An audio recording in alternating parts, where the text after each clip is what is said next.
और वो आपसे कुछ नहीं लेता, ध्यान देना, कुछ लेता नहीं है, वो शुद्ध सेवा की भावना से आपकी सेवा करता है।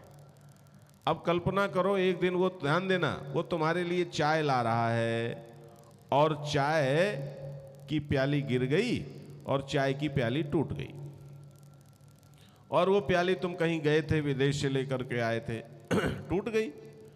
तो यदि वो सेवा की भावना से आपकी सेवा कर रहा है और चाय की प्याली तोड़ दी, तो तुम उसको क्या कहोगे? चल निकल बाहर, बदतमीज कहीं का, मूर्ख कहीं का, ये कर दिया वो कर दिया, कुछ कहोगे?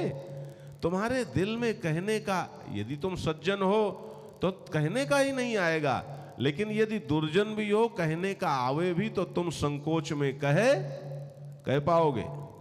बोलो, कह पाओगे? नहीं कह पाओगे। और ध्यान देना, यदि तुमने नौकर रखा हुआ है, उसे पगार देते हो और पगार भी इतनी देते हो जो तुम्हें ज्यादा लगती है, और उसने प्याली तोड़ दी तो क्या करोगे? बदतमीज, देख के नहीं चलता, इतना नुकसान करता है, इतना पैसा देता हूं फिर भी सावधानी से काम नहीं करता, 100 बातें कहोगे कि नहीं कहोगे? बोलो, ये फर्क है। इसलिए नारायण, जब तुम निष्काम भाव से आगे बढ़ते हो तो तुम्हारा एक एक कदम नगद होता है, और जब सकाम भाव से आगे बढ़ते हो तो उसकी और साइकोलॉजी जरा देखो। जब सकाम भाव से आगे बढ़ते हो, जरा समझने की कोशिश करो, तो मजे की बात यह है कि तुम्हारी नजर वहां होती है, किसी प्राप्तव्य पर होती है जिसकी तुम्हें कामना है।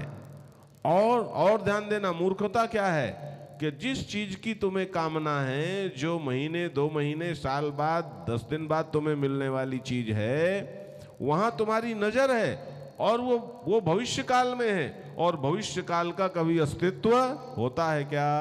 बोलो, भविष्य काल का अस्तित्व होता है? नहीं होता, नहीं होता। और नजर तुम्हारी वहां है, जो है ही नहीं वहां तुम्हारी नजर है। ध्यान से सुनना, जरा समझने की कोशिश करना बुद्धिमानों, जो है नहीं नजर तुम्हारी वहां है, और जो है नजर तुम्हारी, ध्यान से सुनना, नजर तुम्हारे पास सिर्फ एक ही होती है। यदि तुम्हारी नजर भविष्य में है या तुम्हारी नजर भूत में है, तो तुम वर्तमान में कभी देख नहीं सकते हो। अब चलना तुम्हें वर्तमान में है और नजर तुम्हारी भविष्य में है, तो परिणाम क्या होगा? आप कहोगे, अरे भविष्य के बारे में तो भविष्य के बारे में एक बार हो गया बस, कि ऐसा है, एक विद्यार्थी ने नाम लिखा लिया कि मैं एमए का विद्यार्थी हूं, बस हो गया, एमए का विद्यार्थी है वो। अब उसको अपने वर्तमान में एमए के विद्यार्थी के स्वाध्याय की साधना करनी चाहिए बस। अब वो रोज सोचे इतने नंबर आएंगे, इतने नंबर आएंगे, बेवकूफी है।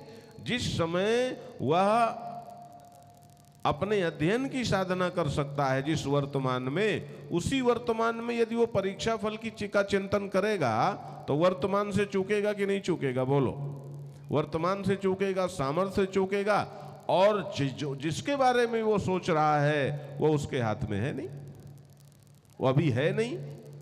ध्यान देना, ये बुद्धि का मतलब एकदम टकाटक ज्ञान। इसीलिए भगवान ने बुद्धि शब्द का प्रयोग किया।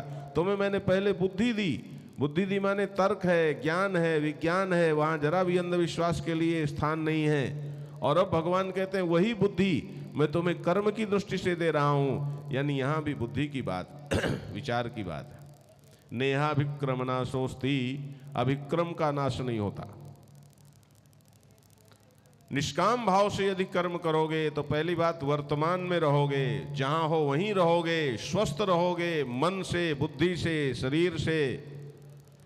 तुमसे गलतियां नहीं होंगी, ध्यान देना, गिरोगे नहीं, पतित नहीं होगे यदि निष्काम भाव से करोगे तो। अविक्रम का नाश नहीं होगा, नेहाभिक्रम नाशोस्ति, और प्रत्यवायो न विद्यते, और प्रत्यवाय नहीं होता। अब जरा दूसरा समझ लो, कान खोल करके सुन लो बंधुओं माताओं, कोई भी सकाम कर्म हो, यदि तुम उसे ठीक से नहीं करते हो तो उसके उल्टे परिणाम होते हैं। बोलो, होते हैं कि नहीं होते? और विशेष रूप से कर्म कांड, कान खोल करके सुन लो, जो तुम लोग कर्म कांड करते हो, पूजा पाठ करते हो या पूजा पाठ करवाते हो, हैं? अरे बाबा, शास्त्र में जैसा विधान है कि इधर मुंह करके बैठना है, ऐसे बैठना है, इस तरह के आसन में बैठना है, स्फटिक का माला होना चाहिए कि चंदन का होना चाहिए कि लाल चंदन का होना चाहिए कि रुद्राक्ष का होना चाहिए, ध्यान देना, कैसे जपना चाहिए, किस मंत्र को कहाँ बोलना चाहिए, जैसा शास्त्र में विधान है उसी विधान से, उसी ढंग से जब तुम करते हो। पहले दिन के व्याख्यान में मैंने ये बात आपको बताई थी। विधान और विधि, विधान क्या होता है कि इस अनुष्ठान को आप इस ढंग से करेंगे तो आपको यह फल प्राप्त होगा। शास्त्रों में एकदम दो टूक बात है, कोई शास्त्र झूठा नहीं है, बिल्कुल सच है। ऐसा करोगे तो ऐसा होगा, बिल्कुल सच है। ये विधान हो गया। अब उस विधान को प्राप्त करने के लिए, लागू करने के लिए, उसका लाभ लेने के लिए विधि है।